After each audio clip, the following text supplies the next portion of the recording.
देखने के लिए जाइए।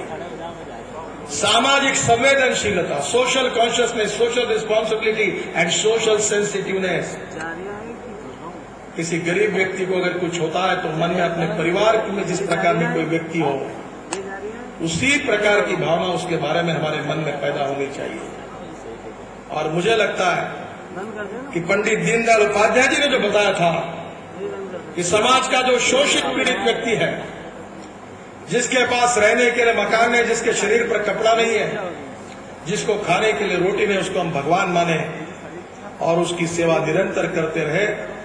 जब तक उसको रोटी और कपड़ा और मकान नहीं मिलता, तब तक हमारा कार्य शुरू रहेगा। जिस दिन ये सपना पूरा होगा, उस दिन हमारा काम पूरा होगा, ऐसा हम समझेंगे। ये दीनदयाल उपाध्याय जी ने अंत्योदय के विचार में कहा है। ये भाषण में नहीं होना चाहिए, ये व्यवहार में होना चाहिए। मैं आग्रह से आपको कहूंगा कि जो जो बात हम बोल रहे हैं उसका अनुकरण हमारे व्यक्ति में जीवन में होगा तो ही उसको मान्यता मिलेगी, और कथनी और करने में अंतर होगा तो लोग कहेंगे कि हिपोक्रेसी है, हमारे ऊपर कोई विश्वास नहीं रखेगा। जो कहेंगे वही करेंगे और जो करेंगे वही कहेंगे। यही विश्वासार्हता हम सबको निर्माण करनी है। मुझे लगता है कि हमको भविष्य का जो कल है, भविष्य है, वो निर्माण करने की जिम्मेदारी हमारे ऊपर है। हम चुनौतियों को स्वीकार करें, उन्हें समझे, उनका मुकाबला करें। मैं अक्सर ये मानता हूं कि राजनाथ सिंह जी ने कहा, अभी उन्होंने खेद व्यक्त किया कि हम लोग लोकसभा का चुनाव जीत नहीं सके, पर मुझे लगता नहीं जीते तो नहीं जीते, पर राजनाथ सिंह जी आज ये भी पार्टी की ताकत, बहुत बड़ी ताकत है। आज हम लोग 9 राज्यों में हमारी सत्ता है, हजारों एमएलए हैं, हार या जीत तो हो जाती है। मैं कल भी हमारे कार्यकारिणी के भाषण में मैंने कहा था कि अमेरिका के पूर्व अध्यक्ष रिचर्ड निक्सन, जिनका आत्मचरित्र मैंने पढ़ा, उसमें एक वाक्य उन्होंने बहुत अच्छा कहा है, वो जिंदगी में याद रखता हूं। उन्होंने कहा था, the man is not finish when he is defeated, but he is finish when he quits. युद्ध भूमि पर हारने के बाद कोई व्यक्ति समाप्त नहीं होता, जब युद्ध भूमि को छोड़कर जब भाग जाता है तब वो समाप्त होता है। आज के हार में कल के विजय को हम देख रहे हैं। भूतकाल में जो कुछ कमियां हैं उसको ढूंढेंगे, वर्तमान काल में उसके ऊपर हम कार्य करेंगे और भविष्य को फोकस करके 2014 में भारतीय जनता पार्टी पूरी ताकत से दिल्ली में हमारा शासन लाकर रहेंगे।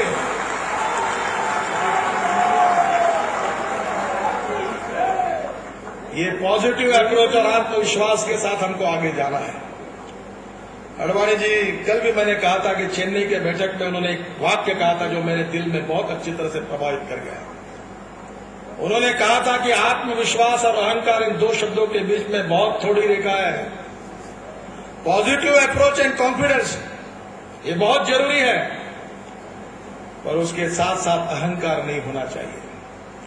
हम पॉजिटिव अप्रोच और आत्मविश्वास को लेकर हमारी जो चुनौती है उसको स्वीकार करके, भूतकाल में जो कमियां हैं उसके ऊपर चर्चा करने के बजाय उसको सुधार के, हम भविष्य के विजय को जो पार्लियामेंट पर 2014 में हमने फोकस किया है, उस जीत के और हमको प्रभावी मार्ग से आगे जाना है। उसका संकल्प करके आप यहां से जाइए, ये मेरा आप सब लोगों से अनुरोध है।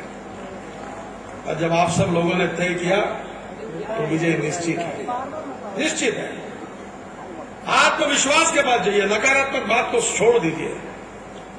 ये मीडिया में कौन क्या लिखता है और क्या नहीं लिखता है, पढ़िए, छोड़ दिए। कोई किसी के लिखने से कोई बड़ा नहीं होता, ना कोई छोटा होता, ना कोई अखबार वालों के लिखने से किसी की सत्ता आती है, ना किसी की जाती है। जरूर उसका महत्व है, लोकतंत्र का एक स्तंभ है।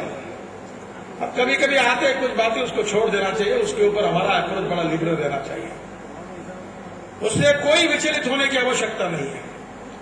हमारे में इनहेरेंट कैपेबिलिटीज है, पोटेंशियल है, संगठन सामर्थ्य है, कर्तृत्व नेतृत्व है, देशभक्ति का विचार है। क्या किस बात की कमी है?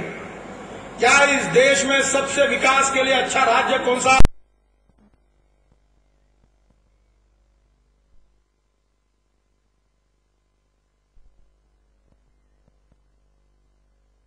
नरेंद्र भाई हमारे उसके मुख्यमंत्री हैं। विकास के सब आयाम और कसौटी के ऊपर मैं अर्थशास्त्र का विद्यार्थी हूं, थोड़ा बहुत समझता हूं। 14% एग्रीकल्चर ग्रोथ रेट क्या होता है? ये गुजरात में नरेंद्र भाई के नेतृत्व में भारतीय जनता पार्टी के सरकार ने करके दिखाया है। कोई सिगरेट गिर जाएगी तो कल वो बता रहे थे कि प्रधानमंत्री और अर्थमंत्री के सामने मीटिंग हुई और चर्चा हुई कि राज्य सरकार महंगाई के लिए जिम्मेदार है। तो नरेंद्र भाई ने खड़े होकर पूछा कि आप जिस कार्रवाई की बात करते हो उसमें से केवल 16 या 18% कार्रवाई कांग्रेस शासित राज्यों में काला बाजार जो करते हैं उनके ऊपर हुई है और बाकी 86% कार्रवाई ये कांग्रेस विरोधी राज्य सरकार ने की है। ये आंकड़ेवारी है। आप राज्य सरकार को और अन्य दलों को जिम्मेदार कैसा पकड़ते हैं? बहुत अच्छा काम चल रहा है। हमारे बाकी भी राज्यों के बारे में आपको बता रहा, वहां भी बहुत अच्छा काम शुरू है। मुझे ऐसा लगता है कि विकास का मॉडल अटल बिहारी वाजपेयी जी ने, भारतीय जनता पार्टी ने और हम सब लोगों ने मिलकर देश के सामने रखा है। ये हो सकता है, ये कठिन बात नहीं है। मुझे कभी कभी लोग कहते हैं कि विकास के लिए पैसा चाहिए। पैसा नहीं चाहिए,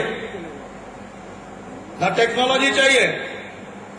21वीं सदी का सबसे बड़ा कैपिटल कौन सा है?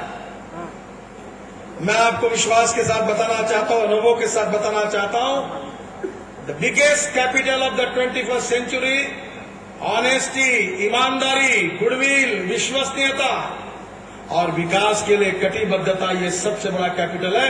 ये हमारे सब नेताओं में है। मुझे भी मौका मिला था, 5 करोड़ रुपए सरकार देते थे, 8,000 करोड़ के काम हुए। कोई कुछ बोल नहीं सकता, काम हो गए, पैसे भी वापस हो गए।